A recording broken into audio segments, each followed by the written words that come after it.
sustainability isn't a destination, it's a journey.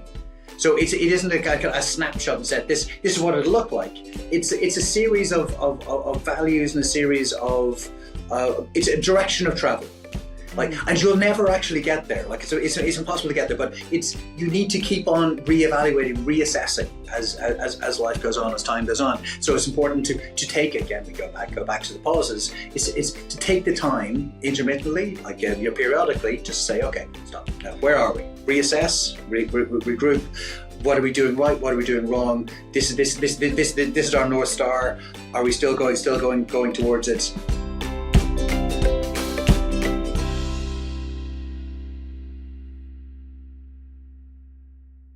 Hello and welcome to the Mind Your Leadership podcast. I'm Karen Suk, and today I will speak with Chris Caldwell. Chris Caldwell is the CEO of United Renewables with over 15 years of leadership in sustainable business. He led 40 plus renewable projects and fosters a sustainability-focused workplace culture. Chris hosts the Conversation on Climate podcast, bringing insightful perspectives. Beyond business, Chris, a family-oriented leader, enjoys skiing, gym workouts, and school volunteering. His commitment to continuous learning enhances his sustainability advocacy. Join us as we explore how sustainable businesses practices shape the cleantech landscape and play a pivotal role in attracting and retaining a top talent for a brighter, greener future. So, Chris, thank you for joining. Thank you so much for inviting me, Karen. It's a great pleasure to be on. Me too. So let's start with a personal question. I would be happy to hear, how did you discover your own personal leadership philosophy that you currently use in your work and leadership? Okay, perfect. Thank you. Well, I think it might help if I start with saying what my personal leadership philosophy is. Sure. So it's blindingly simple, actually.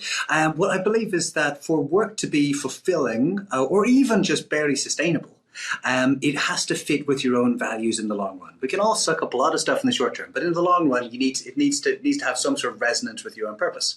And of course, individuals are complex. You can have emphasize different parts of your personality, be it home or away. But you can't be, say, at home saying to your children, be kind, share your toys, respect your teachers, don't fight with your classmates, and then go into the office and go, don't be kind, take that, fight that, take on. You need to have some sort of alignment with it all. I think, for me, job satisfaction is being able to go home to your loved ones and saying, this is what I did today, but say it was genuine pride. I believe in what I'm doing. I think that's really, really important. So to the story. The story, a lot of dominoes have to fall for you to end up in a particular place. And so just kind of one story that's very springs to mind when you ask the question is before I became, I'd say, one of the good guys, I was working in investment banking for a large number of years. And it was doing well. I was at head of a desk and was negotiating the closing of a deal. My opposite number, at the time, it became clear there was a few things we needed to get over. So she picked the phone, called home and said, I'm not going to be back tonight. We're going to be out late. So anyway, come 2-3 o'clock in the morning, we finally got through the various bits and pieces that we had to get through, got to get everything all signed up, congratulations, favorite patties, other than the back. And I asked, I heard the phone call earlier on. And the phone call, as it turns out, was to her daughter, to her 21-year-old daughter, who was in the morning, so a very few short hours later, immigrating to New Zealand. So this creature that she had raised in her house for 21 years, that spent all days, every day with them from a young age up until education, this was one of the most important person in her life, was going to the other side of the planet. And it was more important to her that we finish this deal than it was to have a last meal before her daughter immigrates. They get back to a stage of maybe seeing each other once a year, twice a year if they're really lucky, more likely once every couple of years. That's a reality, a complete life transformation for both.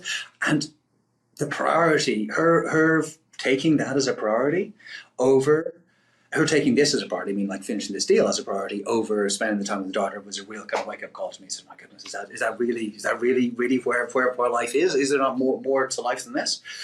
So that was one of those dominoes that fell. Then, financial crisis hit, great financial crisis hit, and there was the moment of pause where you can kind of step off the hamster wheel. And taking that moment, taking that time to really sit back and evaluate what you want to do, that was like hugely valuable and something I've taken into life ever since. Because once you're on the hamster wheel, you don't ever reflect. Because there's no time. Like you're working 8 hours days, you're in, you're out, you're just trying to spend a little bits of time with friends and family. It was all precious, but you never get a chance to actually think. Hugely important piece of advice for anyone out there is to take that time to actually think. Financial crisis gave me that, and I've taken it on board since. So went up, did my MBA, and went into the MBA as a banker and came out as a kind of sustainability, cleantech entrepreneur. That's my story. I love your energy. You speak even quicker than me, so I love it. I'm trying to track what you're saying. But you know what, I heard you to say that what was create your leadership philosophy, it's this moment that make you realize what's important for you, the priorities and the ability to really pause and ponder about our values and to act according to our values instead of acting on life itself without choosing and thinking right ahead. How does this actually connect it to your sustainability philosophy? Well, okay, sustainability philosophy is all about exactly that. It's all about long-term thinking. Like if you are looking, so sustainability, just as a simple word, all that it means is something that will last. It will continue. So it isn't a particularly complex concept, although it's been politicized, and there's been some unfortunate associations made with sustainability, but really all it is the steps that as a bit, and I'm talking about the corporate sustainability rather than personal, but it's the steps you need to take to survive and then thrive in the long term. So it allows you to spot and avert the showstoppers, things that could end your business. That's a really important thing to do. And it also will allow you to be growing your business. Like there's a recent and very well quoted McKinsey study, which I can share the link if you like, which shows that over a 15-year period, firms that build sustainability into their ethos have got a 47% increase in revenue compared to those who don't. Like that's huge. Like I know, obviously, there's compounding in that, and so it's like it's a few percent a year, but it is huge in the medium term, 10, 15 year time horizon. That's very material. So if you take as a person who owns and operates and runs a business, if you can reduce your risks, avert those showstoppers, increase your revenue, what is your business? But your business is the value of all of the future cash flows. So you get a longer time horizon of your business making more money. So therefore, your business more valuable today. People do think, oh no, it's sustainability, and it's an expensive thing to do. For me, it's an expensive thing not to do. So I'll just give you one more example. So I'm sitting here in London Business School, as you mentioned. I do a lot of kind of volunteering and work with the school. But one of the professors, a guy by the name of Alex Edmonds, really super guy. Look him up if you have a bit of time. He did a long study which was looking at the 100 best companies to work for. That index, 100 best companies to work for. Yeah. And he found that on average you can get between 2.3 and 3.8% increase in your stock price for being on that list. So again, another kind of metrics of like running sustainable business, looking after your employees, gives you more value to your business. For me, sustainability, it's a no-brainer. If you're doing the things that allows you to survive and to increase your profitability in the long run, it shouldn't be controversial. It's a bit like climate change. Like, how is climate change a controversial topic? We all need to live on this planet. We shouldn't be arguing about this. But anyway, that's an entirely different conversation. For me, when I'm talking about sustainability, it's like connected to the environment, right? The ability to live here longer. This is what connects for me. Maybe it's only for me. This is why I'm pondering on it. So you're saying it's not exactly connected to the environment change and climate. It can be much more wider then this is actually the paradigm of thinking long-term, not only short-term. How I create added value in the long term for my clients, and then I increase my business, right?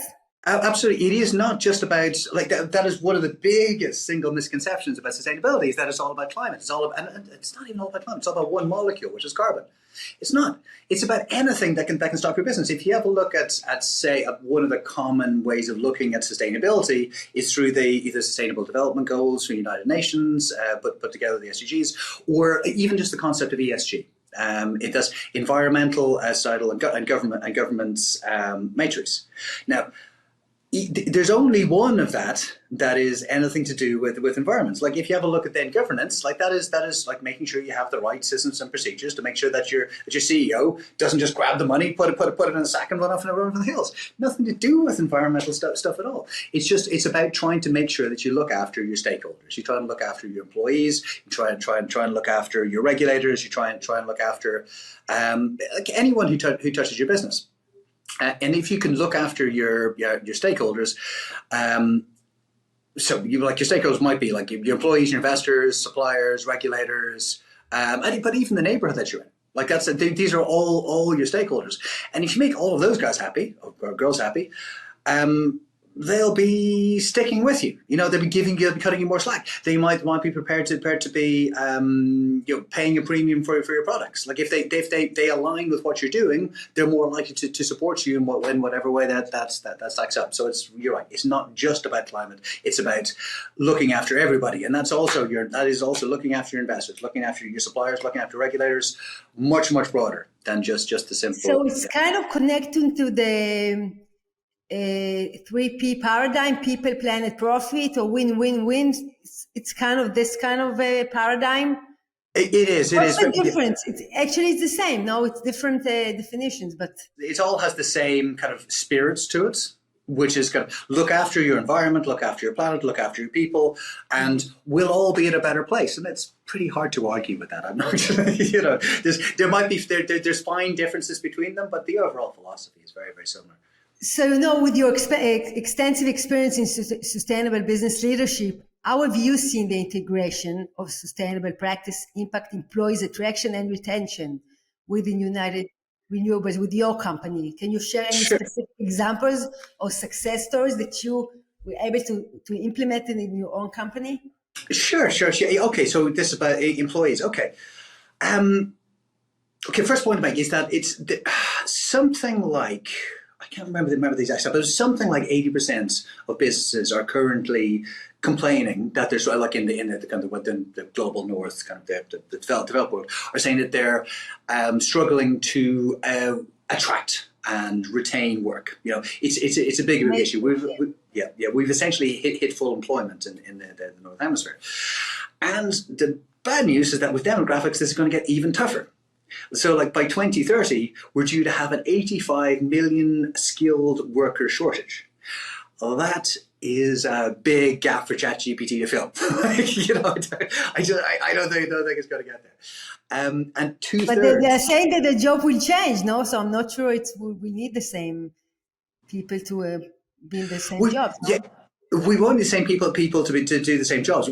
Jobs evolve all the time. Like if you go back to the days of industrialization or McDonaldization of society, whatever else, people are having the same conversations about all of our jobs are going to go away. They don't. But jobs they evolve and move on, and hopefully the ChatGPT and those large language models and AI will do what the assembly belts did for humans back in the day, where they stopped us having to do that type of labor and we could do more fulfilling work. Like fingers crossed. Like, the future's not written, but there's historic precedent does tend to suggest that those type of jobs will be the ones that are taken away. So checkouts in supermarkets are now automated. That wasn't the world's greatest job anyway. So and we're still with all of those things going. We're still at full employment. So I'm okay with that for now.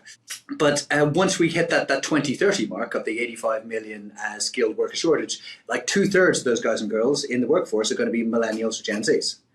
And millennials and Gen Zs are pretty different to us Gen Xers. You have a look at the again back to McKinsey. I don't mean to quote McKinsey, but they do produce some pretty good studies. they came up with another recent study which said 42% of millennials and Gen Zs are prepared to sacrifice salary for purpose. That's pretty high. And 20% of them, I'd say that it's at least equal. Mm-hmm. And the other 38% will go and work for Goldman Sachs. And that's fine. You go work for Goldman Sachs, be happy. But you've got 62% of people who think that it's at least as important to have purpose as salary, and 42% of those who think purpose is more important. So we define the kind of the intrinsic motivations of people to be what will get them to bring their best selves to work. And to do that, for me, again, going back to the original story, that's an alignment of your own personal values and the connections with the people that you're working with. One of the difficulties in that is trying to make sure that you've got diversity within your organization as well, because if you're all aligned with the same values, you might end up suffering diversity. But that's something that is a challenge. It's a complicated challenge, but it is one you do need to be overcoming, because diversity is massively important in any organization. Like diversity of opinions, views. I'm not talking about traditional kind of like gender, race, color, creed, whatever. I'm talking about how different ideas right around the table. Like that may well come from people with different backgrounds, but you do tend to find people tend to be who are kind of, for example, no matter what race, color, creed you are, if you're forced into the banking industry, they try and mold you to be a particular person at the other end of it. So it's diversity of opinions that's really important in this. One kind of good example, actually, as for an example, this is a Swedish bank called Handelsbanken.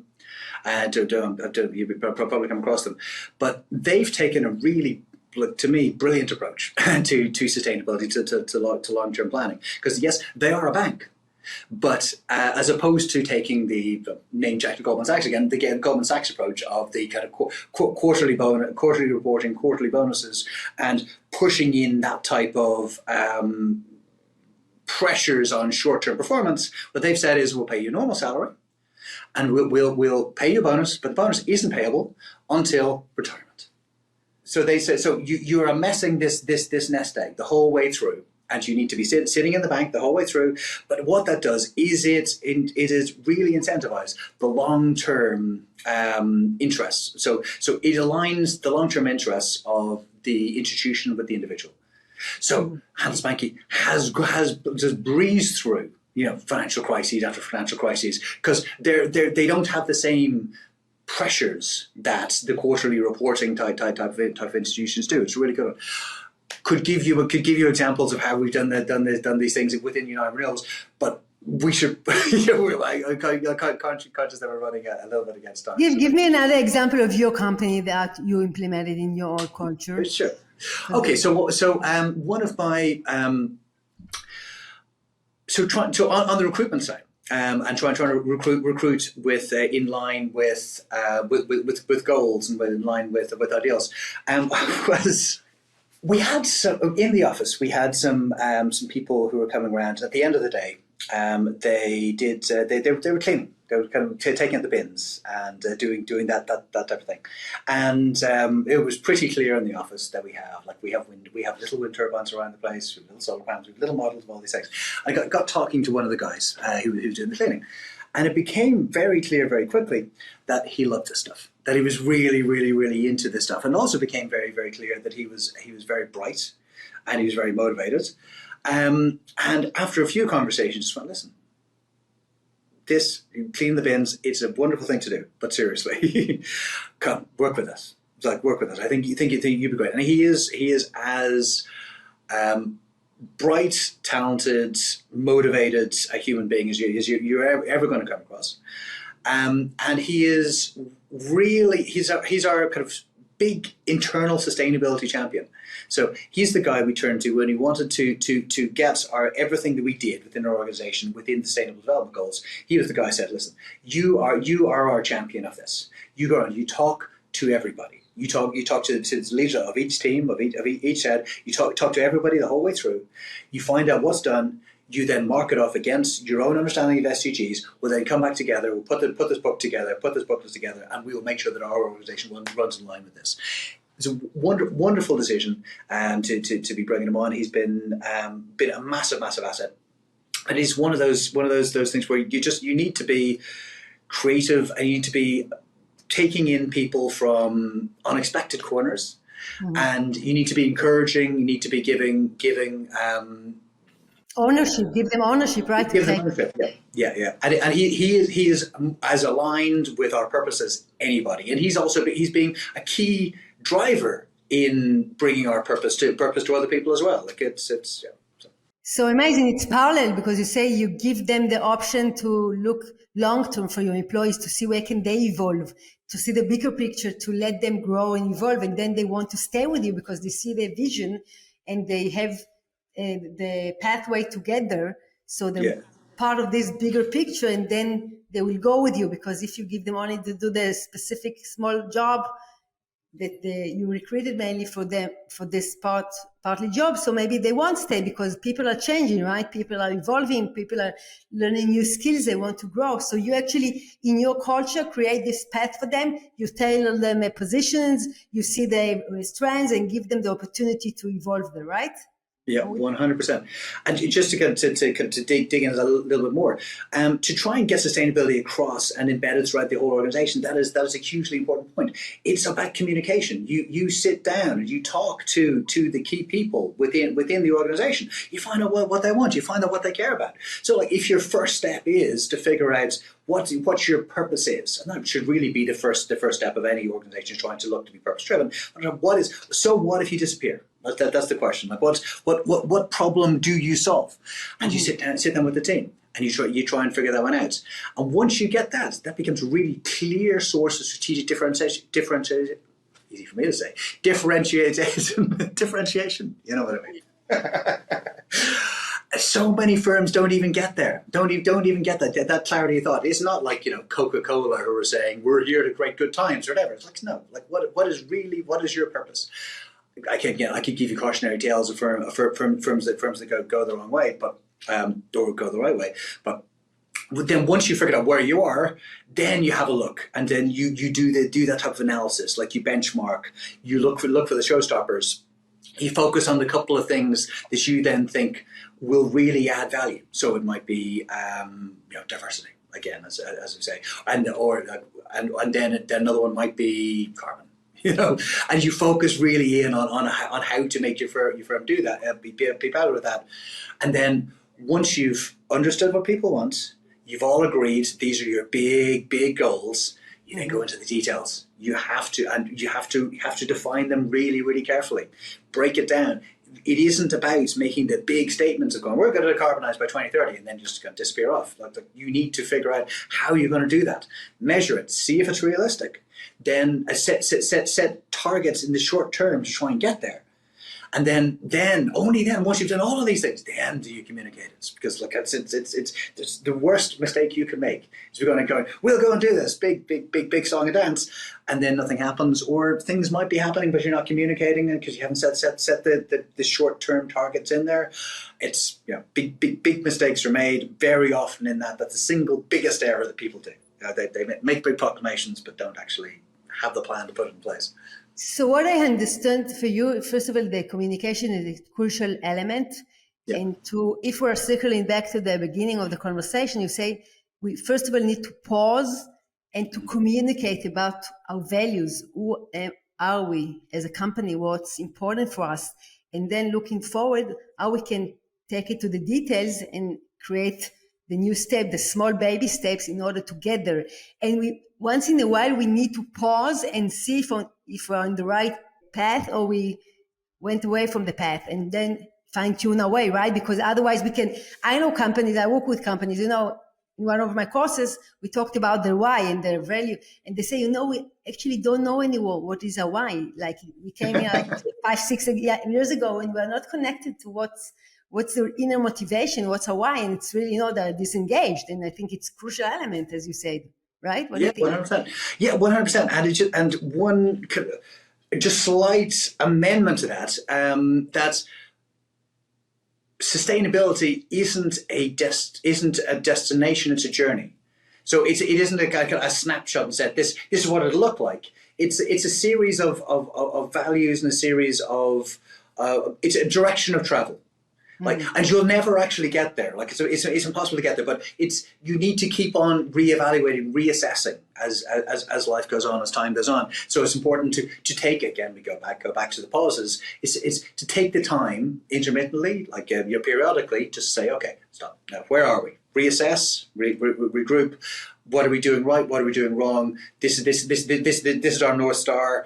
Are we still going towards it? But it's about the journey rather than it's actually able to embrace or hold the tension between the long term and the short term, right?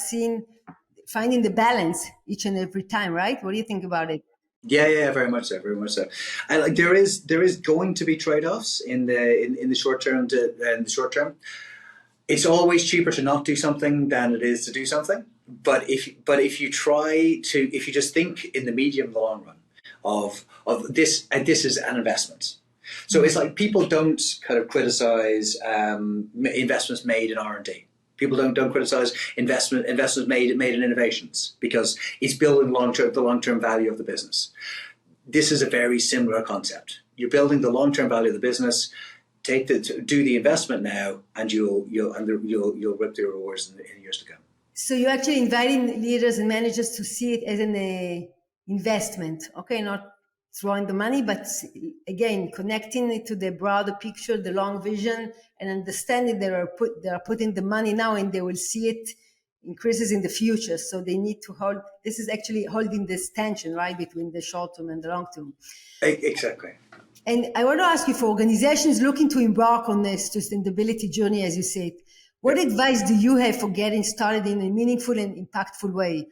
Are there common pitfalls to avoid, and what steps can leaders take to ensure a genuine commitment to sustainability from the beginning, to engage people from this viewpoint?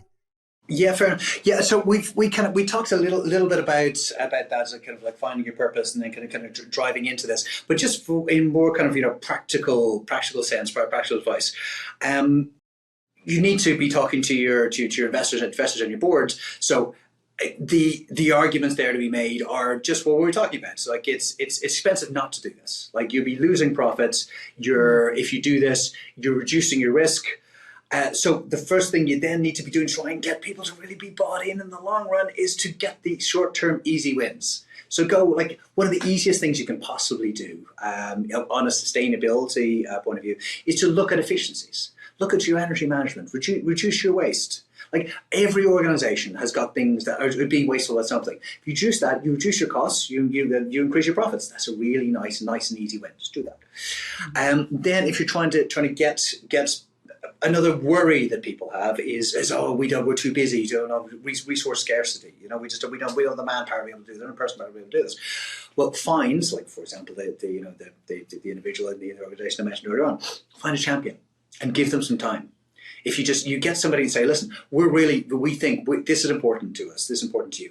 Have some time out of your day. Go and do this. Go and talk to people. Here's your project. Or don't even give them a project. Just say, so find a project we can do, something that will help the local community. Like it might be cleaning a local park, or cleaning a local beach, whatever else. And this is your project. Go and do it. And I have never seen an organization's productivity fall when you have champions going in there. The increased kind of motivation and engagement. You pick the right person who cares about this stuff. Like they bring their best selves in, and that type of motivation is contagious. So for me, like productivity, like it increases with that. It doesn't decrease. And the last kind of bit of practical advice would be just make sure that you do. Again, we kind of touched on this, but start slow. Pick your measurable goals, and make sure you're taking them off as you go along. Give the wins, and remember that goals and targets are like they're hopes, they're not anxieties. You gotta try and make sure that you've got a clear sense of progress over time, the progress towards an ultimate target, and you can, if you bring that type of alignment into an organization, like benefits will follow. Mm-hmm. Great. I love these tips. Considering your dedication to continuous learning, how do you approach staying informed about the latest developments and best practices in sustainability? What resources of strategies do you recommend for it? Although you gave them now, but if you have some more, we want to stay ahead in a rapidly evolving landscape of business practices. I love it. It's this type of thing. It's like it's having these conversations. Absolutely, I love them. So I spend quite a lot of time. I have host my own podcast, as I mentioned, where I speak to kind of like real leaders within this industry, from both business but also from academia. About like half of our guests are academics, and the privilege that it is to sit down with kind of world leading academics and ask them whatever you want for like an hour and a half is just as wonderful. It's absolutely wonderful. So I learn a huge amount from that. I also spend quite a lot of time going to conferences and talking to people. I like talking at conferences and doing whatever, just trying to network and trying to stay on top. Do a lot of reading. There's some great resources out there, like Canary Media, Carbon Brief, very good on the sustainability side. I say, read up on Alex Edmonds. He's brilliant. Professor here at London Business School. Professor Ioannis Ioannou, another wonderful London Business School professor here. Really kind of cutting edge thinkers on sustainability. But yeah, you can see set your LinkedIn alerts, set your Google alerts for these things, and just make sure you talk to people. Like it's people on the ground are learning lessons, and there's rarely a person that you meet that you can't learn something from. I love it. You say, in order to stay informed, connect with people, learn from people, learn from the wisdom of the crowd, right? There's a lot of wisdom and knowledge from the experience, from the theories, and be connected to what's happening and communicate. Yeah. Chris, before we need to wrap up, is there any question that I didn't ask you and you want to talk about? That's unfair. There's a million things I like to talk about.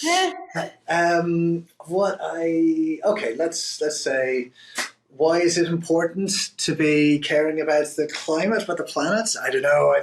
I could probably get a little existential on that one. No, go with it. I'm with you. Okay. Well, for me, I think that we should all care about the planet that we're living on, because we've only got one planet. There is no planet B, and it is impossible for us to have a kind of a sustainable future without a sustainable planet. We can't have a sustainable economy without a sustainable planet. The way that things are going, unless we make some pretty big changes, we will be hitting all sorts of climatic tipping points within the next decade. And if we do that, then the world as we know it changes. Like if we have the glaciers melting, if we have the Amazon rainforest collapsing, then we end up living in a very, very different world. At 1.2 degrees above pre-industrial heating levels, we've had a very difficult summer. We're on track to be 2.7, 2.8 degrees, doing everything that we do. This is going to be unrecognizable. So I would encourage anyone who is out there who's thinking about making a change and trying to get into, so just thinking about, well, what do I want to do? Be them kind of young person that going to university, or people looking to be transitioning their careers, to think about getting into sustainability, to be thinking about getting into something environmental as well, because it is the greatest, for one, wealth creation opportunity that of our generation. Like if we're transforming an energy system, there's tremendous amounts of possibilities in there for people to be earning a very good living, and to be doing good, and to be aligning purpose with profit. We need everyone to be getting in. All skill sets are required to make this transformation. So that would be my plea to you would be, please. You are welcome. You are needed. You're absolutely required within this. And if you want to come into the organisation, please reach out. Going into environmental, please reach out to me. I'd be delighted to kind of point you left and right in any direction towards it. It's a very fulfilling career. rewarding career, a career with purpose, and it's a career. Personally, after leaving banking, 15 years ago, I haven't regretted it for one single day. Amazing. So I'm connected to your vision and inspiration to invite people to have really a meaningful life, jobs, and to really connect to the bigger picture, to our environment, to look in the long run and not only on the short run on the money. Because money comes and money it's part, but it's part of it. It's not only, right? When we do good, we have meaningfulness in our day to day. It's important, and the money will come afterwards. But think wider. See where are your added values, what you can bring to the world, right? Because each and every one of us has a present, and we can bring it to the world, and we need it nowadays in this transformative times. Otherwise, it will be really challenging, and we're already experiencing the challenging times, right? So we want to, if we can, prevent the curveball going the wrong way and directing it in the right way. So Chris, thank you very much. I really loved your energy and all your insight and wisdom. And I believe people will want to reach out. So where can they find you? But yeah, best place to reach out to me is LinkedIn. Christopher Caldwell, Caldwell on LinkedIn. Also Chris_C_Caldwell at Threads, because I don't do Twitter anymore. Conversations on climate. Just jump on YouTube or iTunes or Spotify or whatever, and you'll find it there. Chris, thank you very much for your time and for your insightful wisdom. Thank you very much, Karen. It's been a real pleasure. Thank you. Hope you enjoyed the conversation. You're invited to subscribe to our podcast in order to know when we upload a new episode, and follow us on social media. Thank you for listening. Until next time, take care and bye-bye.